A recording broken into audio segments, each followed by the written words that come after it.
Anyway, well, welcome everybody. It looks like we have a full house. Thank you again for all of your participation. We've got a good meeting put together for you today. We've got a couple of people that are new to the group. I want to give them a chance to introduce themselves. Oh, actually, Kyle too. So let's see. So Corbin, you want to introduce yourself, Corbin? Sure, let me get off mute there. Yeah, so my name's Corbin Murphy. I'm a wildlife biologist with the Bureau of Land Management. Just standing in for Darren Bolin this week, and hopefully can answer questions and add to the discussion. So thanks for having me. And Corbin, you're going to be part of our federal land manager panel when we get to that agenda item, right? Yeah, that's correct. Yep, great, welcome. And then who else is new to the group? Kyle? Kyle. Kyle Williams. There you are. Hey everybody, Kyle Williams, the Oregon Forest Industries Council. I am Marianne's alternate, so I am just going to sit on mute and hang out. Welcome, Kyle. And then who else, Sam? Bob Beshta. Bob.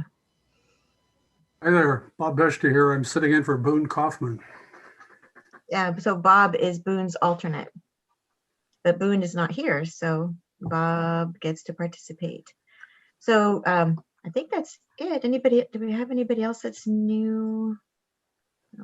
Jamie, yeah, this is Josh Chapman. I wasn't able to participate in the first meeting. I'm Josh Chapman, the Regional Wildlife Program Leader for the U.S. Forest Service for the Pacific Northwest region, covering Oregon and Washington. Great, thanks, Josh. Yeah. I know we had met because we'd done the interview, but I had forgotten that you weren't at our first meeting, so thanks for chiming in. Anybody else I forgot? The screen is full of people. Yeah, this is Leland Brown. I also wasn't able to make the first meeting, so Michael O'Casey had filled in for me. So I'll be here representing Oregon chapter of the Wildlife Society. Thank you, Leland. I feel like I must have forgot somebody else. Let's see, was Lauren Smith here last time? You were? Yep, Lauren was. Okay. Hi, Lauren. Sorry. Yeah, I think that's everybody. Okay. So let's go ahead and get started. Sam, you want to go ahead and put up our agenda or our first few slides? Thank you. So here we are, Beaver Management Work Group number 2. We're scheduled to meet until 11. I'll go ahead and go to the next slide. Make sure you're all in the right place. Remember, this meeting is being recorded and live streamed. So good morning to all of our viewers out there and welcome to all of you. Just a few Zoom meeting tips, just ones that we all know. Remember to mute yourself when you're not talking. If you can be on video, that would be great. We do understand about bandwidth issues, and sometimes people need to go off or need to sneeze or do other things. And so do take care of yourself that way. Go ahead and go to the next slide. Again, the reminders of how you can view all the participants and how you can participate in the chat. One little caveat about the chat is we welcome you to put questions in the chat, questions of each other. We don't want to have a whole parallel chat meeting going on. So we really encourage you to not have a whole big conversation in chat, but do use chat to let us know about questions, or if you want to speak or you have a question for somebody who's speaking. That's a great use of chat.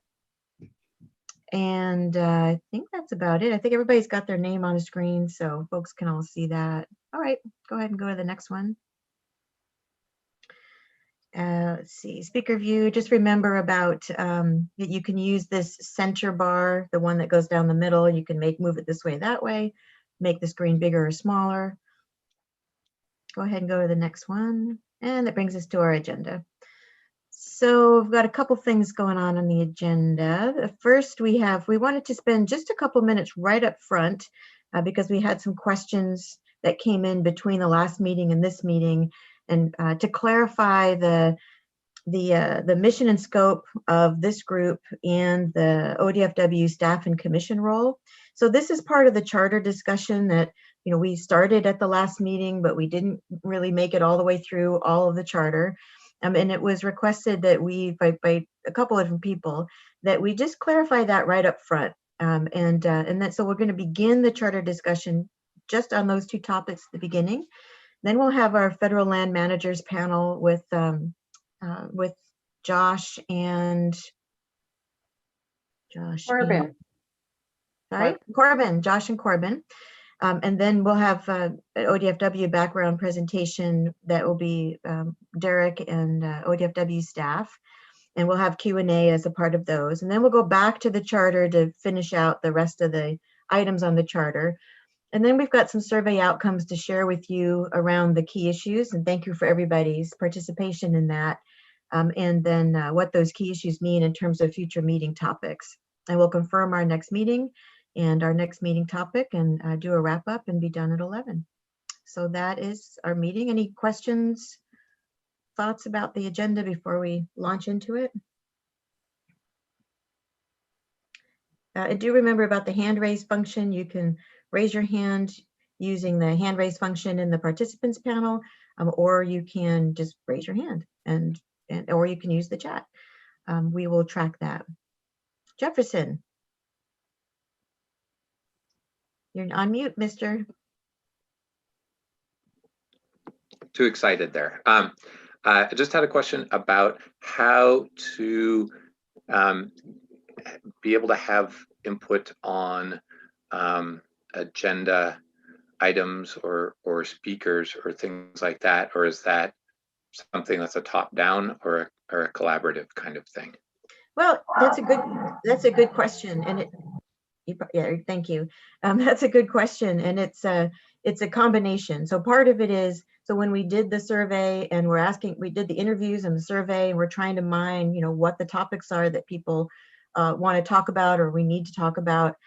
We as the facilitators are trying to package those up into meeting topics, but we're working with all of you to figure out what your priorities are and, you know, when and how we talk about those. So that's one way you have input into the overall agenda. The second is at the end of every meeting, you know, I do a summary of, it sounds like this is what we need to talk about at the next meeting. And so then we have input that way. And certainly, you know, because we'll do an immediate email after the meeting with, here's the action items and here's what the next meeting is looking like. And then anybody can weigh in with us about, you know, let's think about this or what about that. And then, so you can have input that way. So there's like 4 different ways. Okay. That's a good question though. Thanks, Jake. Thanks, Jefferson. Are we ready to move on? We got a couple of meeting guidelines. We talked about these before, and just a note in the survey, everybody but one person agreed with everything on here, so that was great. And the one person who had a comment had a question about this serving as liaison to a larger community of interest. They just weren't sure if everybody was in that capacity. And so they had a question about that.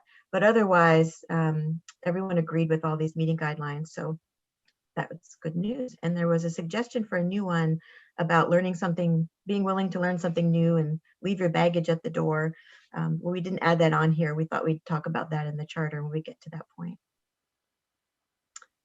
Go ahead on. So before we go to the federal management panel, let's clarify the mission scope and the role of ODFW commissioners and staff. So Sam, do you want to go ahead and put that mission scope up on the screen?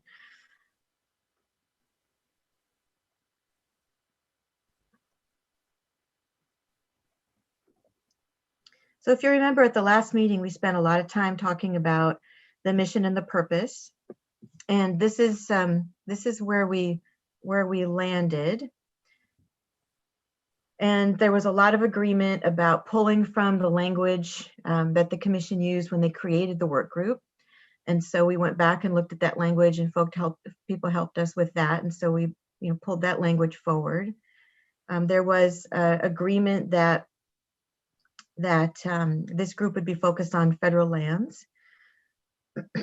And as you can see, there's just in the mission part, there were just 2 suggestions or questions about, are we really focused on beaver trapping on federal lands, because that's what the petition directed this group to do, or not directed the group, but that was what the petition was about. Or are we focused more on beaver management on federal lands? And do federal lands include Forest Service and BLM? I think we are saying it does, but there was a question about that. So before we move on to scope, let's take a look at that mission statement and see what questions people have about that, or how comfortable people are with that. 2 people raise their hands. I see Jefferson and Brian. Brian. Brian, why don't I start with you, since we already heard from Jefferson, and we'll go with Jefferson. We'll have you be second. Brian, go ahead. Yeah, sure. Hi, everybody. Brian Poswitz with Humane Voters Oregon. And yeah, I was one of the people who emailed after the meeting about the narrowing of the mission/purpose statement. And my comment was really, we went into that meeting, I think, with a much broader mission/purpose statement. And I was really not prepared for there to be a proposal to narrow it to just beaver trapping on federally managed public lands. And so after the meeting, I went back and checked the commission minutes, both from adoption of the fur bearer regulations and from the meeting where the rulemaking petition to ban beaver hunting and trapping on federal lands was denied. And and that's where there's the language directing creation of the work group, and the language is in fact much broader and directs a work group to look at beaver management in Oregon generally. And I've got the language, which if anybody wants, I'm happy to read to the group. So I thought the original direction from the commission was much broader. I think definitely it should include more than just trapping. I mean, for one, the petition was a proposed ban on hunting too, and that my understanding is that does occur. So we need to, I think, be clear we're talking about hunting and trapping, but also we should be talking about management in general. And then, the final thing I would say is I totally get if the will of the majority of the group is to narrow the scope or the mission purpose to just looking at federally managed public lands for now. I do think if we go there, that needs to be seen as a fairly significant concession on the part of the beaver advocates here. So thanks for hearing me out on that. Thanks, Brian. Jefferson and then Amy.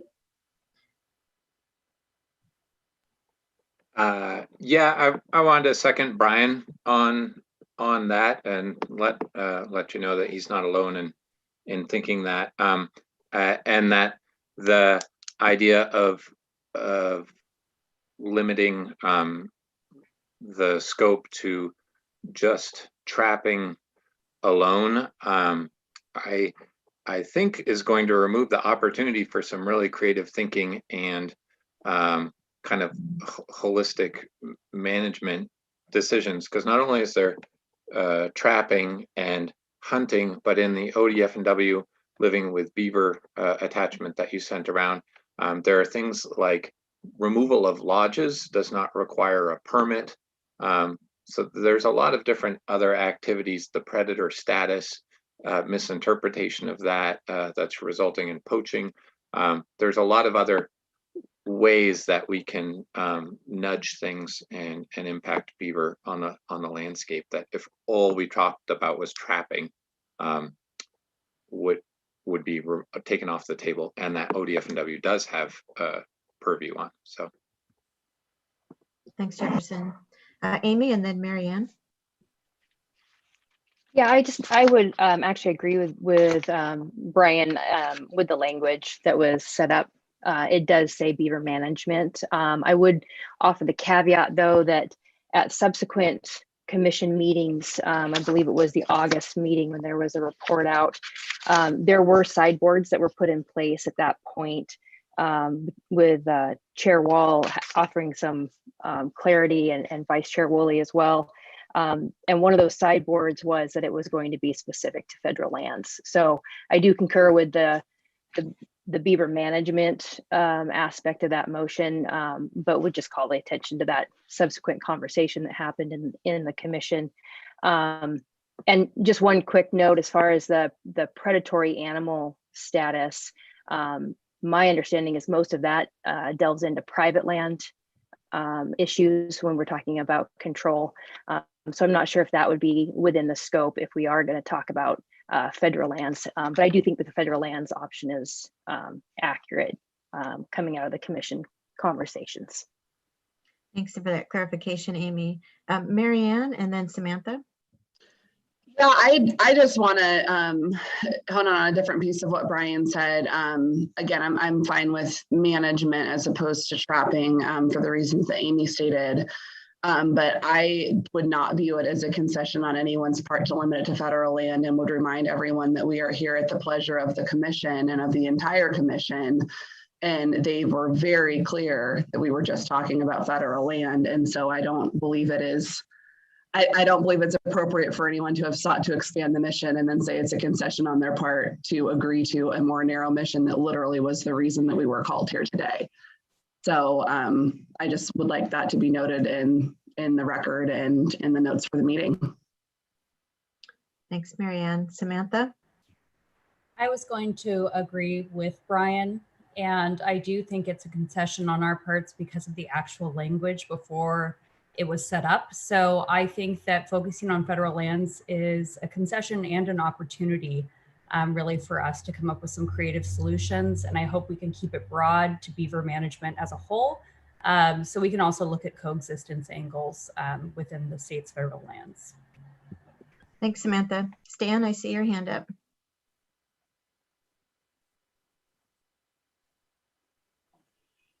I would agree with what Mary Ann and Amy said, and I do think that the commission's directive was relatively clear.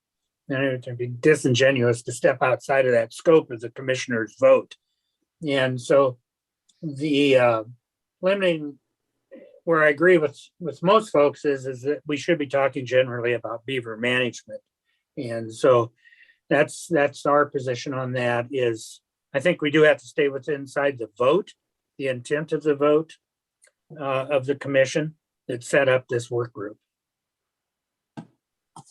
Greg, I see that you've unmuted yourself. Did you want to shed some light on this? Yeah, so our charge was to address this relative to federal lands. And, there was some discussion about at some point, broadening the discussion out into the future because we are, even within the scope of this work, we're looking at watershed scale issues and landscape scale concerns, as Stan said.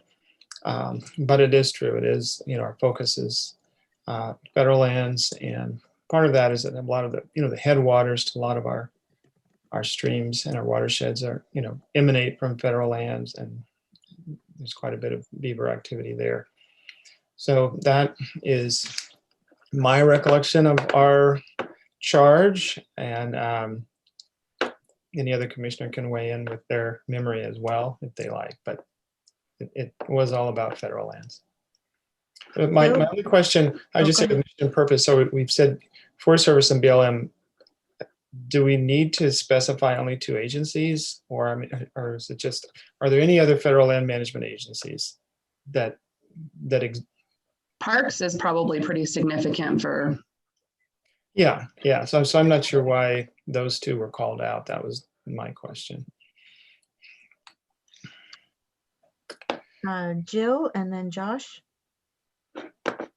Yeah, I made the original motion, which was fairly broad. I think that this, and then we, as a commission, clarified it to federal lands, as Amy mentioned earlier, and Greg mentioned. What I see is that we do need to look at the watershed approach, and the federal lands is a good place to start working on that, because Beaver haven't been managed on a watershed approach. So I think that's clear, and the management is addresses all the issues that would come before any sort of beaver management on federal lands. The other thing is national parks don't allow hunting on their lands, so, which I assume includes trapping. So we can include them, but I'm not sure that it really affects them anyway. Okay, thank you, Jill. Josh and Chris, and then I'm going to wrap up this part so we can talk about commission and staff role and get to our federal panel. I'm sorry, Becky, you had your hand up. I'm going to move to Becky next, and then I'm going to go to Josh and Chris. Sorry, Josh, you just got bumped out of the order. Go ahead, Becky. Sorry, Josh. I just wanted to say that that I appreciate the comments about wishing that the scope of this was larger, and I just don't think that the way we put the group together would allow for that, nor do I think that was what the intent was for the group. But I don't want us to limit ourselves in being able to recommend that Oregon, might need to address this issue in more statewide ways, as we've seen it come up in the legislature this year. And there's a lot of concerns out there. And I think we're kind of addressing this with a little bite right now. Well, a pretty big bite if you look at all of the federal issues. But I appreciate people's patience that this isn't as broad as some might like, but it's also what we think we can manage. Thanks, Becky. Josh? Yeah, thank you. Just real briefly want to highlight from a federal lands perspective, U.S. Forest Service lands, BLM lands, I believe are the only two that are open for federal trapping and hunting. Fish and Wildlife Service refuges, national park systems do not allow that per their own regulations. And then as far as those get transferred into state regulations, if we're talking habitat management, then that obviously includes a whole suite of federal land managers across the state. So I just wanted to provide that clarification. Thanks, Josh. Chris? Yeah, I guess I want to echo what Josh is saying. I think it would be relatively straightforward for us to delimit the what we see as the footprint for federally managed public lands. So it's not all federal lands. There are Army Corps boundaries around federal hydro projects,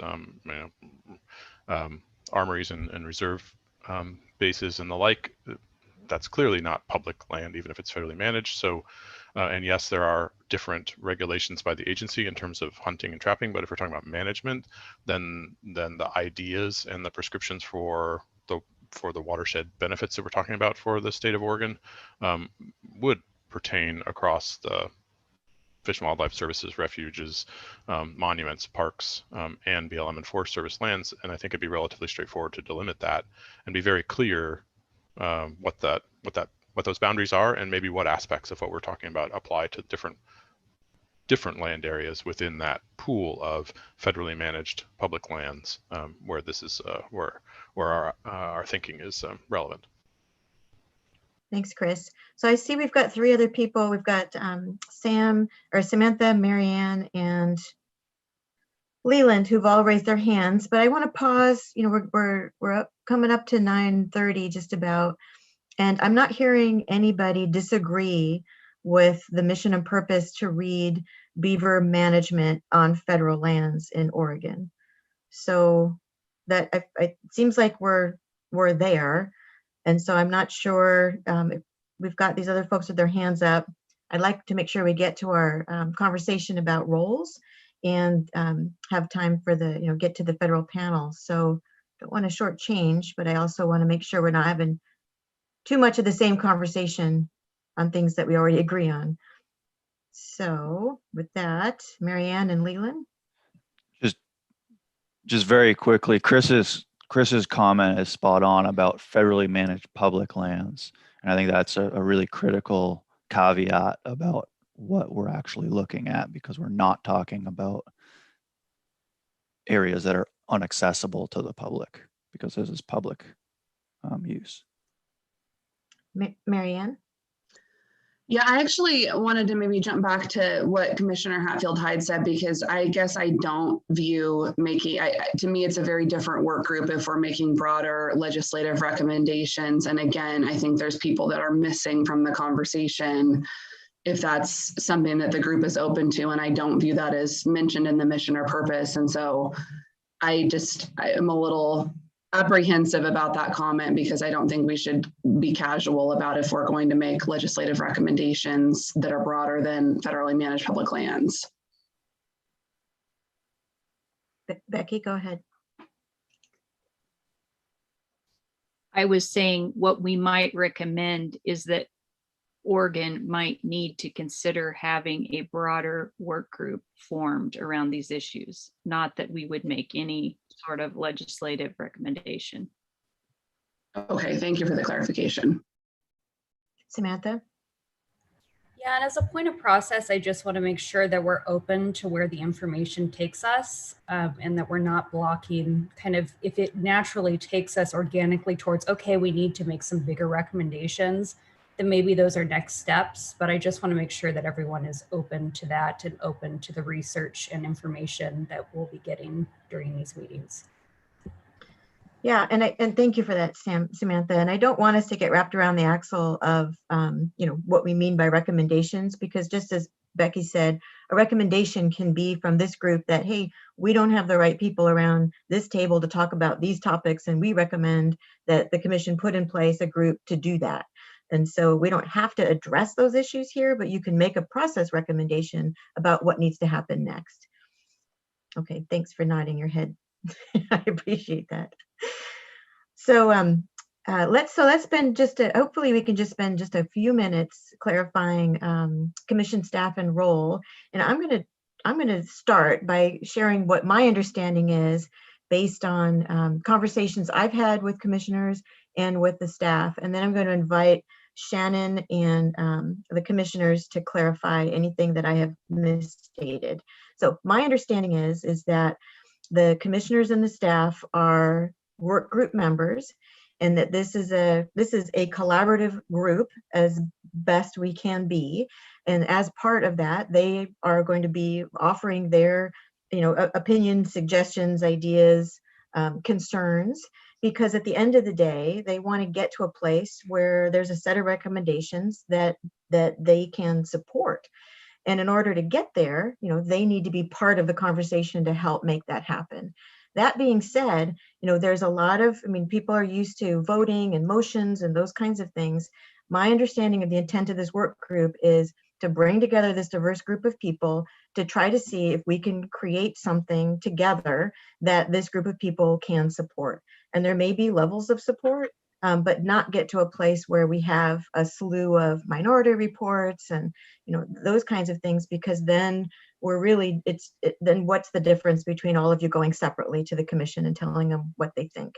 And so with that in mind, we're striving for consensus, we're striving for support on a suite of recommendations, and it's important that everybody hear from the commission and the staff about their concerns or questions with regard to that. And so that's my understanding. And so I'm going to ask, so thank you, Greg, for raising your hand. So commissioners first to weigh in on, did I get that right? And then Shannon, I'd like you to speak to it as well. So Greg? Okay, so I'm probably speaking more from my own perspective rather than, for all the other commissioners. But I would just say that I feel that my role has been and is more of a before and after role. So I've had a role in getting this committee to where it is now so that it could start, and to get our facilitators on board and the selection process and that sort of thing. And then my role, I feel, picks up again when I'm sitting in my commission seat when it's time for rulemaking. And so in between, I feel like this is the people's committee. And I feel that more like, I mean, I would like to be more of a passive observer and really watch the process unfold and evolve and observe the dynamics and the conversation and everything. I mean, that's what I feel my role is. And also at times I find that I might see people talking past each other or maybe not hearing each other. And so sometimes I feel like I have a role of maybe clarifying some things that I'm hearing that maybe some other folks may not be hearing. So kind of maybe helping with facilitation. But I feel like this is your committee, and your recommendations will come to our commission, and then I feel like that's when my role really kicks in again. So that's just my viewpoint, and other commissioners may vary from that, but that's how I feel about it. Thanks, Greg. Jill and Becky, what do you think?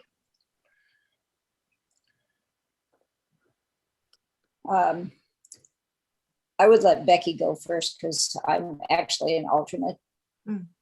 Thanks for that. Becky? Is this the time when I'm supposed to say something smart? What I want to say is I love the idea of this group of people learning together and maybe making some positive recommendations. And that's what I would say. And so taking some time to, to learn and getting that going, Jamie, like, let's do it now, because we're spending a lot of time. It's like the Kirk County Cattle Women's. You used to go to the meetings and you would spend 3/4 of the meeting planning the next meeting, right? Like this, I'm excited for us to get started. Thanks, Becky. Jill, anything you want to add? Yeah, I just second that, and I think it's a good opportunity for everybody to listen to each other, and as you said in your beginning, requirements for this group to do also respectfully, and hopefully we can come to some conclusions together, all together. Thanks, Jill. So Shannon, on behalf of the staff, I know we've talked about this issue. Yeah, thanks, Jamie. Yeah, I think you clarified it accurately. I would just touch on kind of the importance of this is, as you can see, we have multiple seats here. And I know for some that's kind of hard to understand in a voting and polling process why 2 or 3 of us aren't just delegates for each other, that we actually will be weighing in. Our role at times have spanned from being the technical input person to really just kind of weighing in when there's a debate going on about what our scope of authority is. And so we will be there. We'll provide what information is necessary. I do often get from members that they really wish we'd have weighed in someplace, but what we want to avoid is stymieing this conversation at all, because it is hugely beneficial to have the opportunity for all of you to sit down and discuss it, weigh it out, think about it, come back, discuss it again.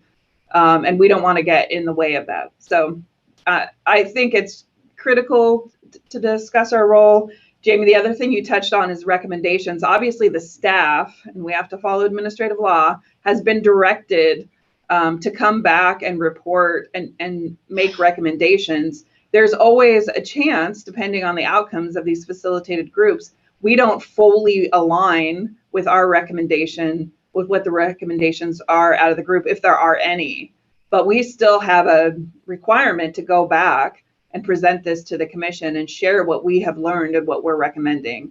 That the ideal here is that it all aligns, but if we wanted to express something further, we will be very clear and transparent that this is not something we're heard to the work group, but this is why we're recommending it. Thanks, Shannon. So hopefully that clarifies the role of the commission and staff, so we can move forward.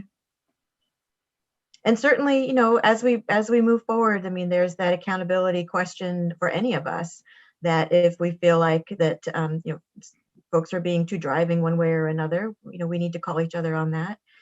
But yeah, like Shannon said, I don't think anybody wants to shut anybody down. And the strength of, the product the strength of the product will be that everybody's been able to help, had their voice heard, and that we created together, and that those concerns are addressed. So what do you say? Should we get this conversation going? I know that Josh and Corbin are ready to go. So we have, we're a little bit behind on the agenda, but we will figure out a way to make that up. So the first panel we have is our federal land managers panel with Josh and Corbin. And then that'll be followed by ODFW. And so Josh, I don't know which one of you are going to start. Yeah, I'll go ahead and start. So let me share my screen here. And Josh, while you're sharing your screen, you wanted to do your presentation, but then have questions afterwards. Is that right? Yeah, if that's okay with the group, that would be preferred. Yep. And then just one other process piece. So Corbin, are you going to follow Josh and then have questions for both of you afterwards, or is it one after the other? Yeah, we coordinated on this. So That's what I thought. yeah, Josh will go first, and there's a few slides at the end for BLM. We'll discuss maybe some of the similarities and differences. Okay, perfect. So we'll be getting to questions and discussion about 9:50. All right, take it away, Josh. Okay, well, thank you very much for this opportunity to talk about the Forest Service and the BLM's role in beaver habitat management in Oregon. Just, what we're going to talk about today is just an overview of National Forest System lands in Oregon, talk about some of the guiding legislation on Forest Service habitat management, the status of the beaver as a species for consideration in environmental analysis documents for both the Forest Service and the BLM, a little bit of the history of trapping closures on some of our national forests in Oregon, a very brief summary of some of the habitat restoration work that we're doing in aquatic systems, touching on some of the beaver translocation work that has occurred also on national forest system lands in cooperation with ODFW, and then hand it over to Corbin to talk to the similar topics for the BLM, and then we'll wrap it up with some questions and answers. So as an overview, we have 11 national forests in Oregon, a national scenic area, the Columbia River Gorge, and then one national grassland, Crooked River, and they are all administered by the National Forest Service here in Oregon. We cover approximately 16 million acres of lands here in Oregon. In 3 corners of the state, we don't have anything down in Southeast Oregon. And just want to talk about kind of the mission of the Forest Service. So we're a multiple use land management agency as directed by the Multiple Use and Sustained Yield Act of 1960. And multiple use means that we manage for timber production, we manage for fire management, we manage for livestock grazing, we've managed for some resource extraction, though that administration is done by the BLM. And then we manage habitats for a whole host of species there. But in the Multiple Use Sustained Yield Act, it really does call out specifically that we manage, as the federal government Forest Service, we manage the habitat, and the state manages the wildlife populations there. And so there's that clear distinction in terms of we help administer for habitat protections while we defer population level management and hunting regulations to the states in most situations, with a few rare exceptions. And just want to talk about the different types of species categorization that we have that inform our environmental effects analysis and our forest management plans, which guide and provide direction in terms of what we can and cannot do on national forest system lands. Each forest has its own forest plan that they follow. And in this region, we also have the Northwest Forest Plan and the East Side Screen. So with some kind of overarching forest plan amendments that cover issues specifically around old forest management. So from a species status perspective, we have our Endangered Species Act listed species, and we're required to conserve ESA listed species and consult with the U.S. Fish and Wildlife Service on actions that have impacts on those species. And then our policy directs us to identify regional forest or sensitive species. And these are identified at the regional level. So in Oregon, we fall within the Pacific Northwest region, which covers both Oregon and Washington. And we're charged specifically to identify species with population viability concerns that are evidenced by downward population trends, or habitat trends that are trending downward that could lend themselves to a reduction in species distribution. And so we are required to implement and develop projects that ensure species don't become listed, and to try and, in many cases, improve or at least maintain habitat for regional forest or sensitive species as well. And then our forest plans also have each forest has identified management indicator species. And these are species identified at the individual national forest system level that were meant to represent a specific habitat type or be representative of a larger group of species. And that our forests then need to analyze the projects that they propose in terms of habitat management on what impacts to population viability those projects will have to that species at the forest level, the individual national forest unit level. Beaver on national forests don't fall under any of these categories in Oregon. And so we don't typically analyze for the effects of beaver in any of our projects because they have no regulatory requirement to do so. And beaver population management is that of the state.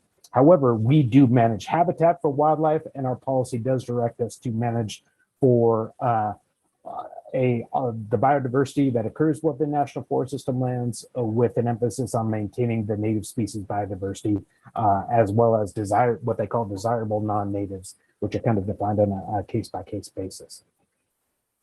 And then we do have a new forest planning rule, but we don't have any plans in Oregon that are signed into that rule, and that will shift regional forest sensitive species to species of conservation concern, and then management indicator species into focal species, which have slightly different management requirements, but I won't get into that today. Just want to highlight some of the history of the trapping closures that are on national forest system lands in Oregon. These trapping closure orders on the Hood, the Ochco, the Mount Hero, the Umatilla, and the Wallowa-Whitman are all, over 30 years of age. They were all requested to ODFW to allow for improved riparian habitat restoration and improved riparian conditions, with the belief that having beavers on the landscape really improves ecosystem function and resilience by improving water storage, improving vegetation species composition, diversifying our stream systems there, and they really complement our habitat management. I would point out that these closures, with the exception of the Ochco, are only on specific counties upon which these forests are. And so only the Ochco really has a complete closure order on trapping on the forest. The rest of these are just partial. And we have done very limited habitat monitoring of the results of these beaver trapping closure orders, and we've got some of that information that we could provide if that's of interest. And then on our other 6 national forests in Oregon, trapping is open for all lands. Just want to highlight, one of the key rationales for requesting those closure orders were for riparian restoration. And just want to highlight the amount of riparian restoration that we've been doing specifically within those areas with closure orders. So within the past 5 years, we've restored over 140 miles of stream habitat. And, generally those types of treatments are around in-stream restoration, so placement of large woody debris, boulders, adding gravel, recreating side channels, broadening out the channels, and then planting riparian vegetation to improve riparian function and conditioning. We have extensive partnerships around this type of work that we work with other federal agencies, as well as private NGOs and watershed councils. Just some examples, the Siuslaw, just on a couple different projects, 5 Mile and Bell Creeks and the Bessie McLeod Creek restoration. They've spent over $5.3 million in both Forest Service and partner dollars on habitat restoration. The Wollau Whitman National Forest has spent over $30 million on in-stream restoration projects within the past 10 years in partnership with the Bonneville Power Confederate Tribe of the Umatilla and other partners. And so that's just, a small stretch in the surface of the heavy amount of both financial investment as well as time investment and partnership that we do to restore stream habitat across the state on national forest system lands. There is a ton of interest from Forest Service staff and the public on the role of the national forest system lands in providing beaver habitat. And there's a lot of interest in retaining beavers on national forest system lands, as well as translocating beavers that may be removed for causing damage on private lands onto national forest system lands to support that aquatic restoration that we engage very heavily in, to support coho and other salmoniid recovery efforts, to increase our climate change resilience and overall ecosystem function, as well as increasing water storage, which is interrelated with climate change resilience. We do have a history of working with ODFW on translocations in Oregon. Some of the first pilot work was done in the mid to early 2000s, working with Dwayne Jackson-led research project, research biologist for ODFW on the North and South Umpqua River systems. They released 37 beavers. They had about a 25% survival rate, some significant predation, but really good information on beaver habitat use and some different techniques in refining translocation work, as well as what types of habitats those beaver ultimately ended up settling in versus where they were released at. And there's extensive interest on behalf of both the public as well as Forest Service biologists, hydrologists, fisheries biologists on additional translocation efforts on national forest systems to complement that aquatic restoration and climate change resiliency work. And just lastly, I want to highlight that we do have also Forest Service researchers working on both the social aspects of beaver translocations, as well as the biophysical impacts and opportunities of in-stream restoration. This is a diagram on beaver translocation, restoration pathways and outcomes produced in a publication by Nash et al. In 2021, which was contributed by Susan Charnley, who's a social scientist working for the Pacific Northwest Research Station. We also have researchers out at Starkey who have been doing in-stream restoration work and documenting the recovery of beaver as a result of that aquatic restoration work. And then we've got some study proposals from a combination of Forest Service researchers, OSU researchers, and USDA Wildlife Services researchers looking to better understand beaver population distribution and habitat needs across Western Oregon. And so that's just a brief overview of the Forest Service side. Now I'm going to pass it over to Corbin. Great, thanks, Josh. So I guess just to start out, I think the Forest Service and BLM have very similar management of beaver. BLM doesn't have, there is no status for the beaver as well.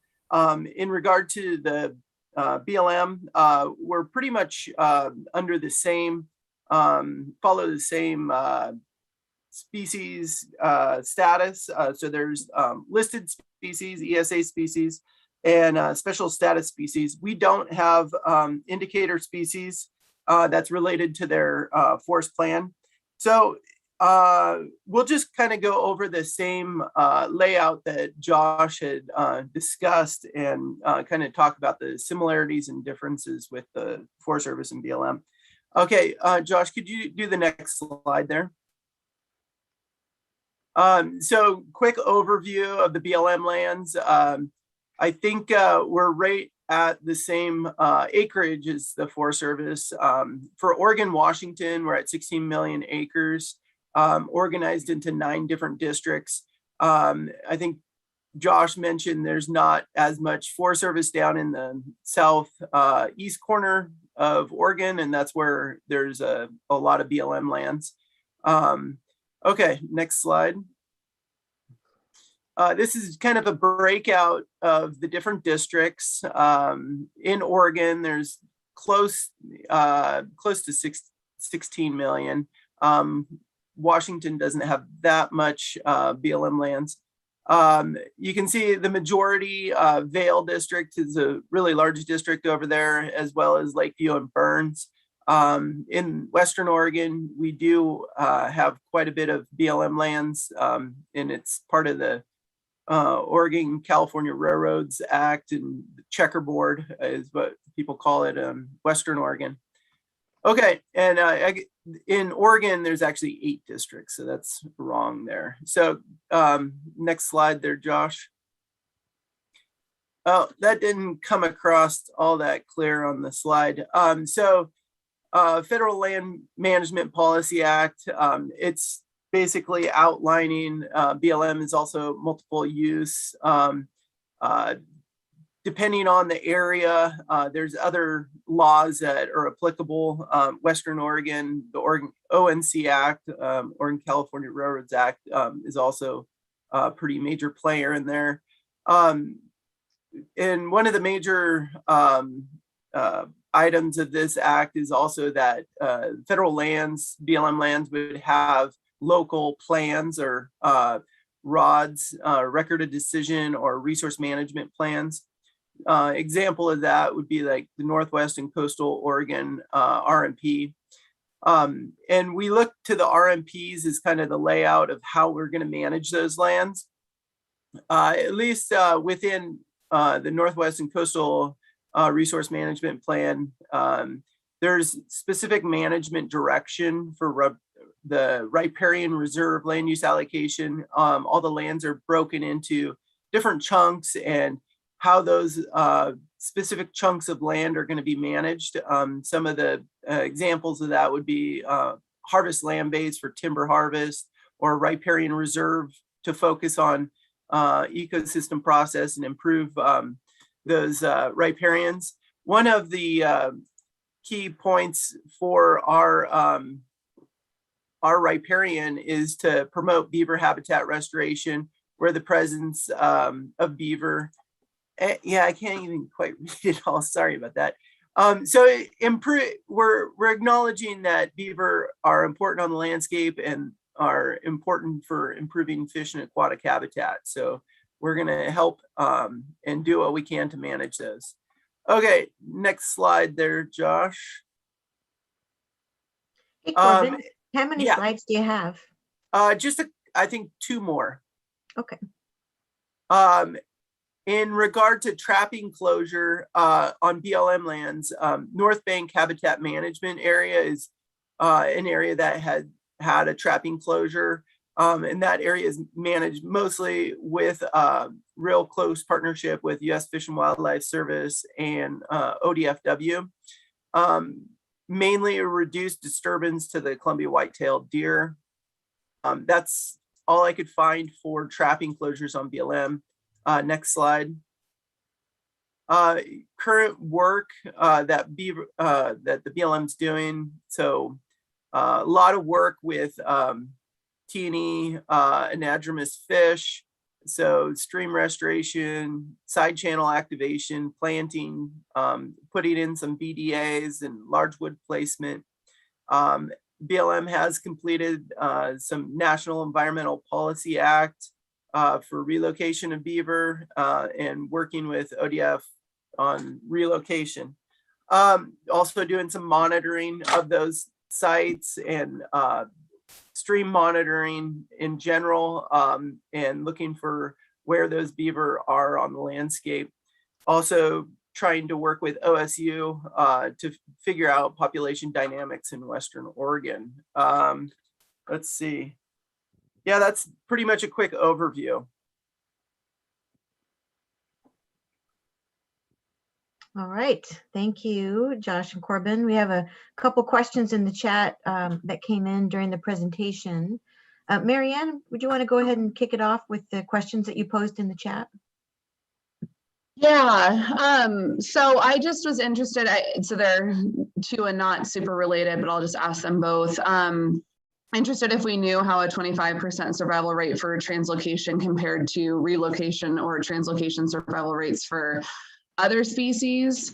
And then just as it relates to, and I think this is particularly around that flow chart, Are we selecting for translocation beavers to create dams? And do we know or document whether those translocated beavers create dams in terms of, some of the habitat benefits that were discussed as being relevant to increase beaver populations? Josh, do you want to go first, and then I'll say whatever on the BLM? Sure. Yeah. From that specific study, which that 25% survival rate came up with there, those were beavers that were on private lands that were causing depredation issues, is my understanding. And this was an opportunity to just test out a translocation effectiveness and different techniques. And so that 25% survivability was not bad for that effort.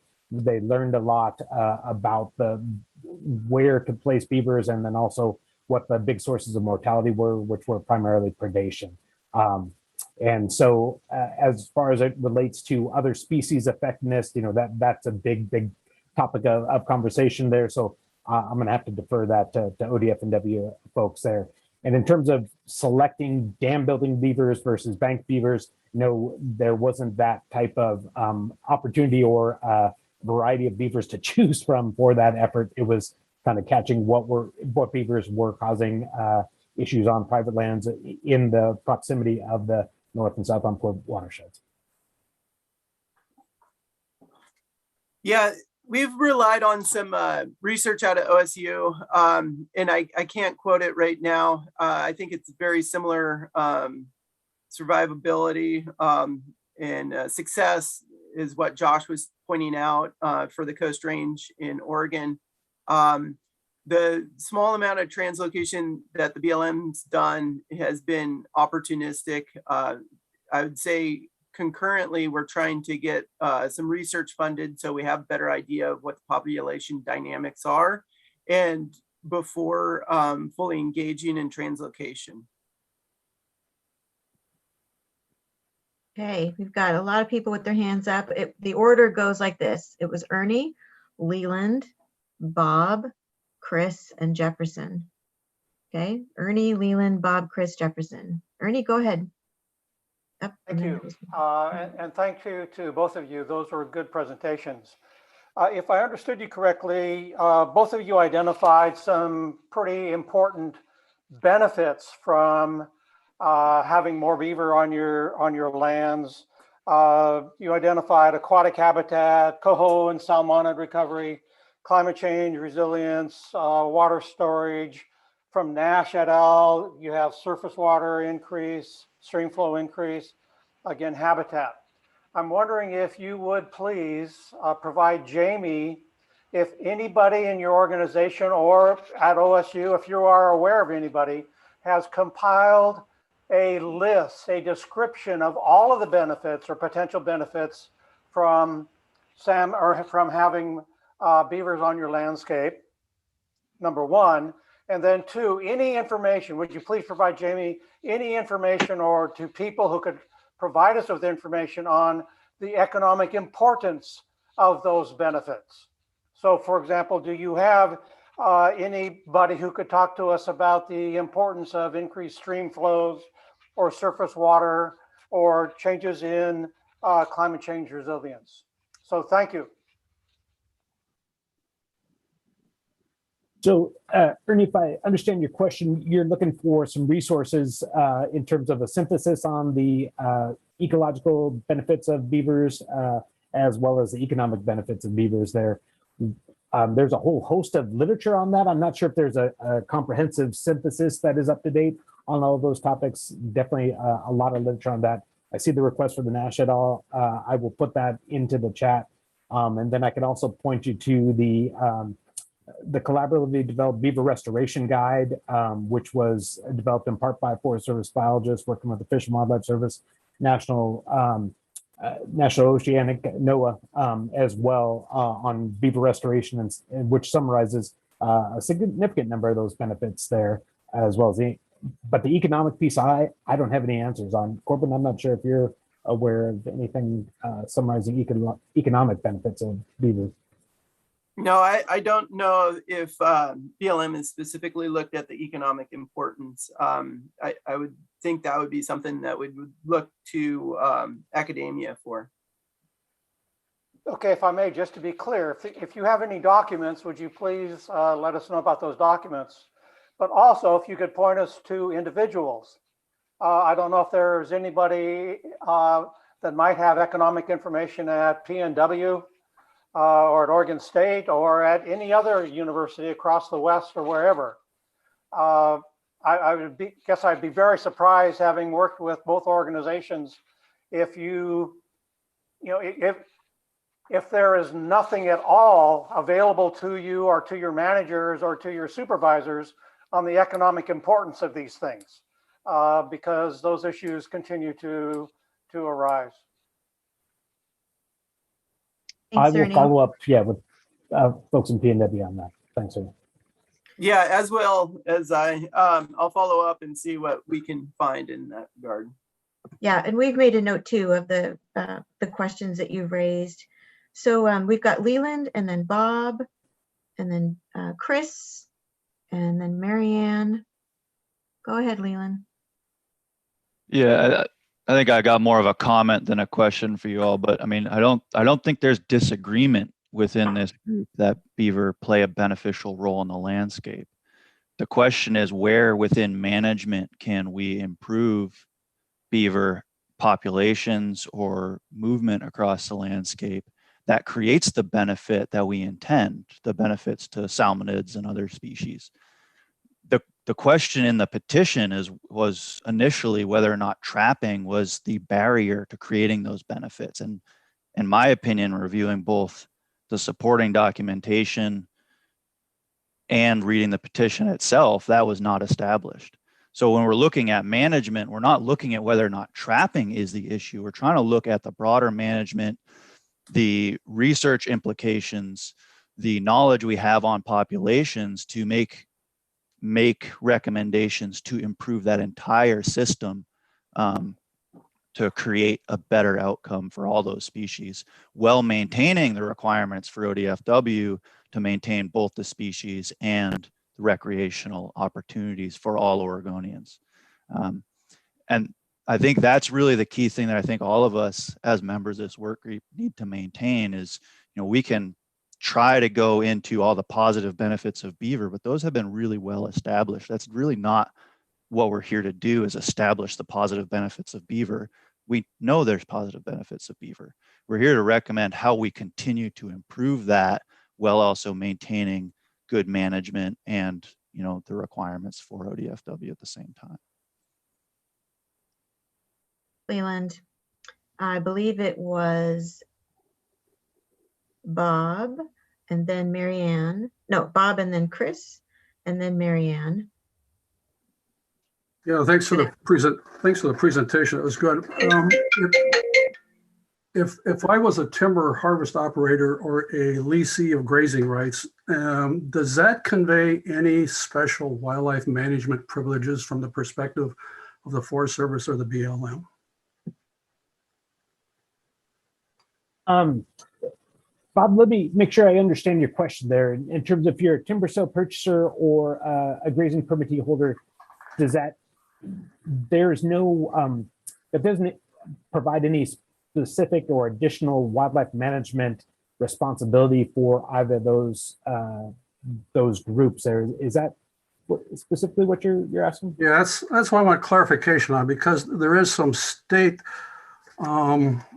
information indicating that maybe a grazing lease, for example, conveys special privileges to the leasee to manage wildlife. And I just wanted to confirm that from your perspective, that's not the case. No, the only thing that I could say from a grazing permittee perspective is that they have the same rights as they would on private land in terms of engaging wildlife services from an animal damage control, in terms of predation of livestock, things like that. But beyond that, no.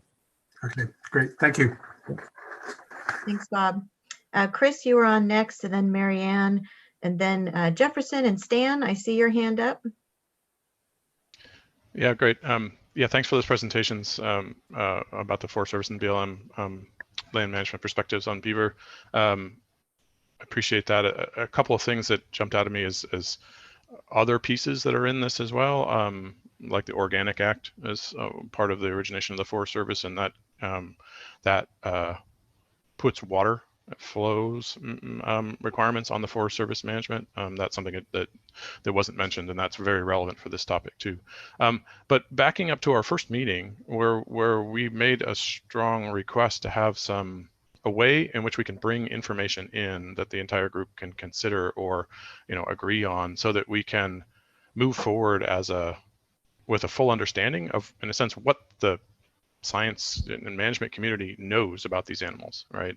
And about their benefits. And so I appreciate Leland's point of, well, we all agree that they're beneficial. Great, but let's put bounds on that. Here's a statement, and here are the things that that define those benefits, and that we all can agree about it, and then we can move beyond some of the misinformation, not complete information. Like thinking about bank beavers and dam building beavers. There's no difference. Beavers are beavers, and they use habitat in different ways to solve their problem, right? There's a deep history of trapping closures and analysis of the benefits and the population effects of that, and that was something that we brought up during the first meeting. And can we put that together as a statement? Here's the information, and we all agree. Now we understand that. Similarly with translocation, there's thousands and thousands of animals that have been moved for habitat benefit, and the success and failures and how that's done and how better and worse is well documented. It'd be great if we could present that, and it doesn't have to be a presentation. These can be written documents that we all then can look at and agree. How do we bring that information in so that we can sort of carry out these meetings in a more efficient order? So we've jumped right into topics without some of the sort of basic things being all agreed upon or understood, because we all come into this with very different levels of background knowledge, and we haven't tried to standardize that so we can move forward on a management question, which is above and beyond sharing this in a common understanding. And so I'd really like to figure out what a process can be where we can bring specific information, content into the group and have us all understand it, and then be able to move on and build on top of it.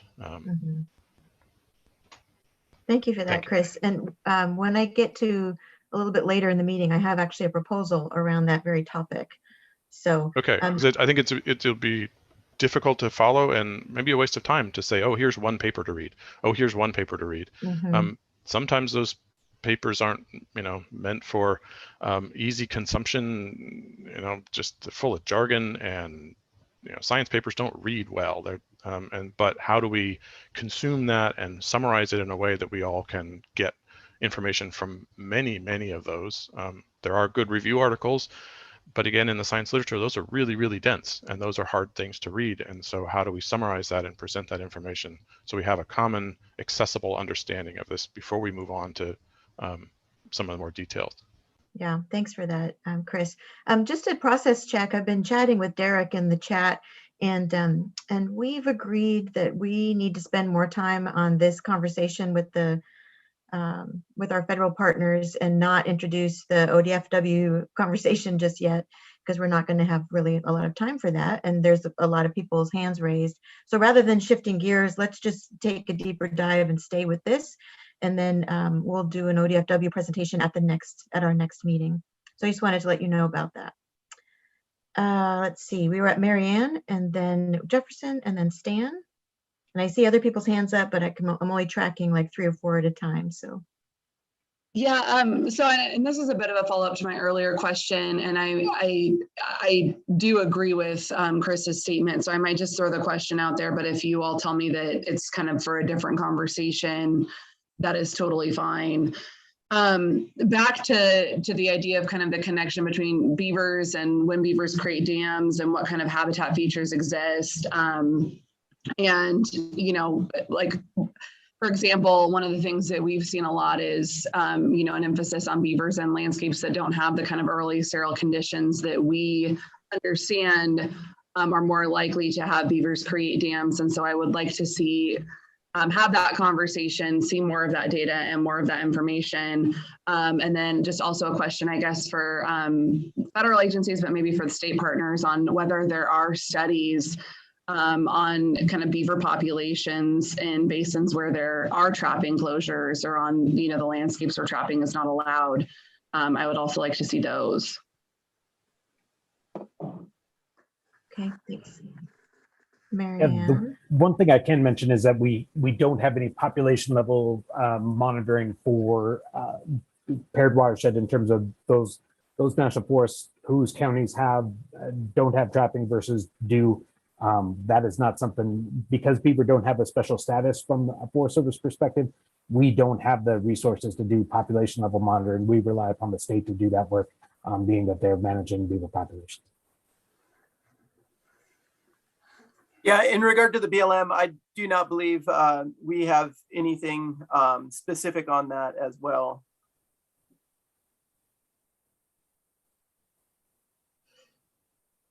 Jamie, is it appropriate, just a quick response, to put a flag or like, I know we're not in person, but is there like a virtual parking lot or something of like, I guess an idea around maybe some additional studies that are needed before we answer the question of whether or not, trapping or management restrictions are needed? Because I would love to see, I'd love to see us invest in that before we jump to a management prescription that we don't have data to support. Yeah, and the best we can do, if I had a whiteboard, Marianne, it would be filled right now.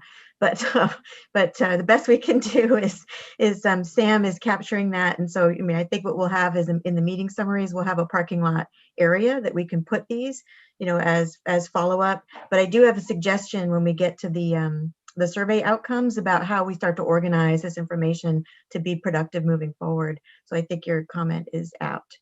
And darn it, I wish I had a big whiteboard. Jefferson, and then Stan. Thanks, and thanks, Corbin and Josh, for presenting. What I took away from your presentation that is directly relevant to this conversation in particular is that the Forest Service and the BLM both have mandates that would benefit from beaver actions and their management of the habitats in terms of water, fish, habitat creation, all of that. And then also that both the BLM and the forest seem to have a significant, substantial level of organizational recognition of beavers contributing to those benefits of habitat and such. So, and correct me if I'm wrong, but my takeaway is that the BLM and the Forest Service therefore would not only not object to improved beaver management on the lands that they're managing, but that they would be advocates for that because of their mandates and their recognition of the link between beaver and achieving those mandates. And then, so that's just a yes or no question. And then I did want to say real quickly, and then I'll mute, that there is quite a bit of information regarding the effectiveness of closures. And there is quite a bit of information published reflecting the effectiveness of closures throughout North America, not just in Oregon. And there are great studies in Oregon of different levels of closures, because a closure isn't a closure, that really point out how having an effective closure versus a non-effective closure really has direct impacts on the results. So I'm happy to provide that information, but the effectiveness of closures and trapping, and even mortality in general on the ability of beavers to manage the landscape is not a gap in data knowledge, really. So I just want to address that. But Corbin and Josh, can you, now that you had a second to think about it, it sounds like Forest Service and BLM would be great beaver advocates. Yeah, so for the BLM, we do have that in our resource management plan for Western Oregon. You know, that's following our resource management plan, managing for those habitats. Yeah, in regard to the literature, I'm sure there's a lot of literature. I was speaking more, I guess, in relation to the local area. We don't, on BLM lands, I don't know of trapping closure studies, but I am confident that there are across North America. And for the Forest Service, you know, we manage for maintaining biodiversity on our lands and manage for ecosystem function and process, as well as resiliency for existing disturbances and, you know, looking at climate change, and Beaver fall squarely within that mission. Okay, next up we have Stan, and then Amy and Samantha and Brian. And I see other hands too, but I will call you when we're closer to you in the queue. A great conversation. There's a lot to unpack, but I really want to kind of reemphasize what Leland had to say, that none of us are, I think, denying that beaver, like Roosevelt elk, like Rufous hummingbirds, they all have a great ecosystem partnership with everything else. And I think there's no disagreement on the benefits, but we are really focusing on what the petition focused on, and that was banning trapping of beaver. And so, Jefferson, I'd really like to have you send all of us pre-next meeting these research projects that you say delineate that trapping itself is a major limiting stumbling block. And so what I think Leland and most of us are really getting at here, has there been a reasonable risk analysis? And Chris Jordan, I'd really point this at you and Mr. Becksha. What's the limiting factor analysis that's most important that is causing our beaver populations to either decrease, increase, or stabilize, or whatever? We need an adequate risk analysis. Is it predation? Is it inadequate habitat restoration? Beaver specific. If we really want to have more beaver on the landscape, we're going to have focus on beaver specific habitat. What percentage is predation having? We know we have increased predators on Oregon's landscape, less management tools to address those predation issues. And so I think there's just a ton of questions here that a risk analysis is going to have. And so one of the key things that I also want to make sure is that from our federal land managers, we have access to the presentation. We'd like to have this sent to each one of us. We need to be able to analyze a lot of what's being discussed after the meeting. And so that's where Zoom fails us. And I really think that a lot of these presentations, if they were sent to us prior to the meeting, would allow us to ask some better questions and become, just more involved. So key things, I think we have to have a risk analysis of what really is limiting beaver. And just pointing to trapping, I think, is a little disingenuous. Thank you, Stan. I believe next in the queue was, it was Amy, Samantha, and then Brian. And again, I see other people's hands up. Just a quick time check. It's about 23 after 10. I think we should take this conversation not much past 10:35 so that we can get to the next steps. And again, we'll have, we've got Josh and Darren and or Corbin as a part of our conversations moving forward. So this isn't the only time we get to talk about this. And thank you for your patience with this venue because it's hard to wait to speak. So Amy, go ahead. Thanks.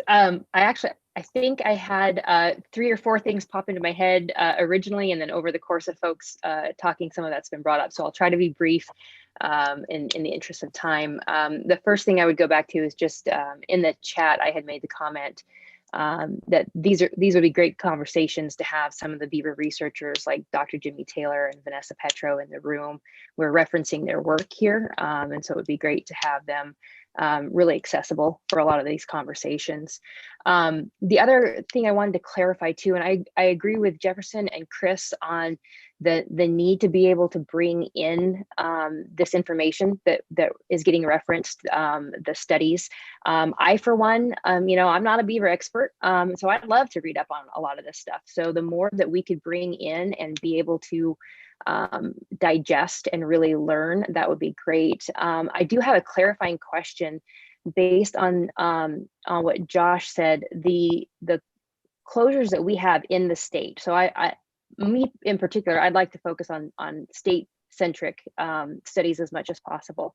So the closures that we have in the state, you referenced in the presentation that you had outcomes and studies or data to show that those had made improvements. Is that stream restoration improvements or is that beaver population improvements?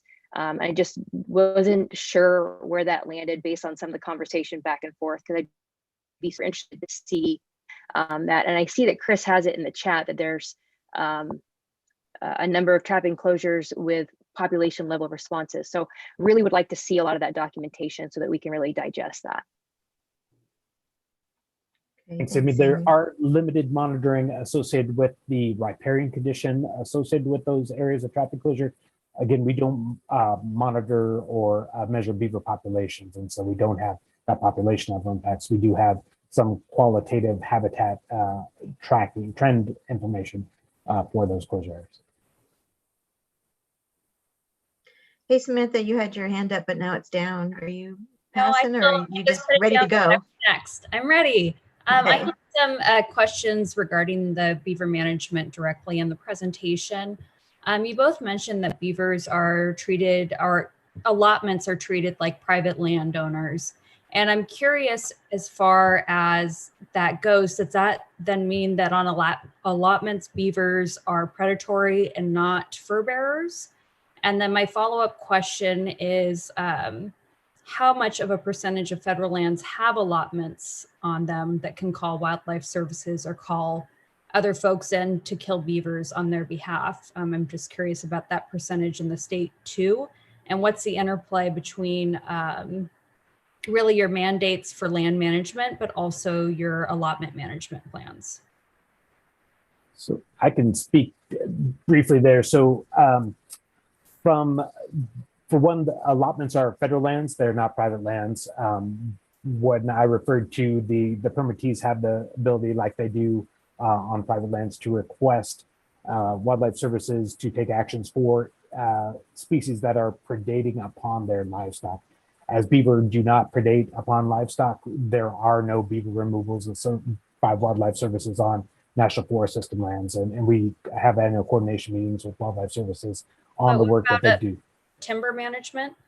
Timber management, yeah, no, according to wildlife services and looking across the reporting on work on national forest system lands, there's no beaver removal associated with timber management at all. But timber management is managed, we manage the forests, and so private timber companies bid on timber sales that we plan, and there we do not issue or request depredation permits for beaver on national forest system lands there. So in terms of the amount of national forest system lands in Oregon that have permits, I don't have that, but it's, the vast majority of the Blue Mountain National Forest, the vast majority of the Rogue River Siskiyou, the east side of the Mount Hood, very little on the Siuslaw, a little bit on the Willamette, very little bit on the southern portion of the Umpqua have grazing allotments there.